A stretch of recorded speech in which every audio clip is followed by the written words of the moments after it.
శివ, హాసిని ఇద్దరూ కూడా ఒకరినొకరు బాసికాలు కట్టుకుని బుగ్గన చుక్కలు పెట్టుకుంటారు. 'పలికే బంగారం' అయిన సీరియల్ మే 20 ఎపిసోడ్లో ఏం జరిగిందో ఈ వీడియోలో చూద్దాం. అష్టలక్ష్మి స్వరతో అన్నయ్య, డాక్టరమ్మ చిన్నప్పుడెప్పుడో ప్రేమించుకున్నారు. ఆ తర్వాత చాలా కాలం దూరంగా ఉన్నారు. ఇప్పుడే కలిసి పెళ్లి చేసుకోబోతున్నారు. పెళ్లి కొడుకు పెళ్లి కూతురుగా వాళ్ళనే రెడీ చేసుకోనివ్వండి అని అంటుంది. ఇక అష్టలక్ష్మి తన అన్నయ్యని పిలిచి, నువ్వు డాక్టర్ అమ్మని బాసికం కట్టి పెళ్లి కూతురు కింద రెడీ చేసి బుగ్గన చుక్క పెట్టు అంటుంది. శివ తిడతాడు.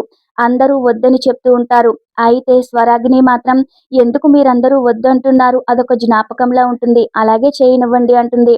ఇక శివ, హాసిని ఇద్దరూ కూడా ఒకరికొకరు బాసికం కట్టుకుంటారు.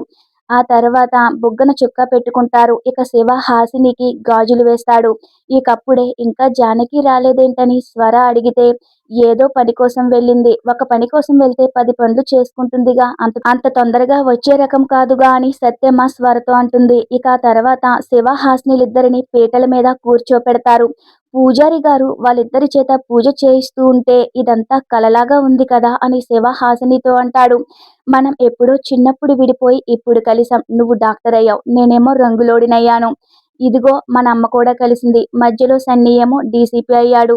ఇదంతా నిజంగా కలలాగే ఉంది అంటే, కల కాదురా, నిజమేరా, ఇది నిజం రంగు డబ్బా అంటుంది హాసిని. ఏంటి రంగు డబ్బా అంటున్నావు, నన్ను రంగు డబ్బా అంటున్నాడని శివ అనేసరికి ఇక అక్కడ ఉన్న వాళ్ళందరూ నవ్వుతారు. ఇక పూజారి గారు అయితే, పూజ అయ్యే వరకు సైలెంట్ గా ఉండండి చెప్తూ ఉంటారు. వాళ్ళు పూజ చేస్తూ ఉంటే సత్యమ్మతో స్వర, పిల్లలను ఇలా చూస్తే ఎంత బాగుందో అంటుంది.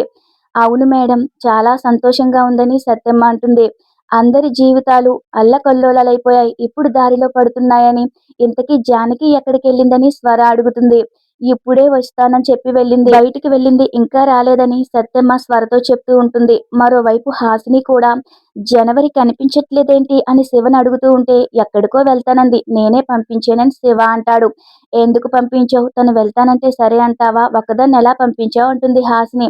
వచ్చేస్తుందిలే, పని మీద వెళ్ళింది అంతేగా అంటాడు. మీరు పూజ మీద కాన్సన్ట్రేట్ చేయడం లేదని పూజారి గారు తిడుతూ ఉంటారు. సైలెంట్ గా ఉండమని చెప్తున్నానుగా అంటారు. ఇక ఈలోపు కాంతమ్మ స్వరకి ఫోన్ చేస్తుంది. సందీప్ బాబు ఇంకా నిద్ర లేవలేదు అంటుంది. పర్వాలేదు పడుకో నువ్వు అంటుంది స్వర.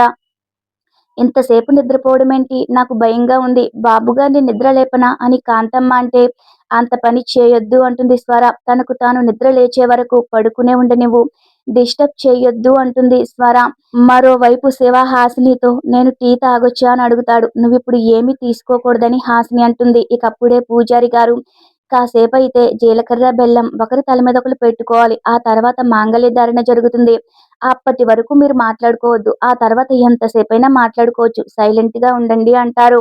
అయినా ఆ తర్వాత నీకు మాట్లాడే అవకాశం ఉంటే మాట్లాడుకో అని శివతో పూజారి గారు అంటారు.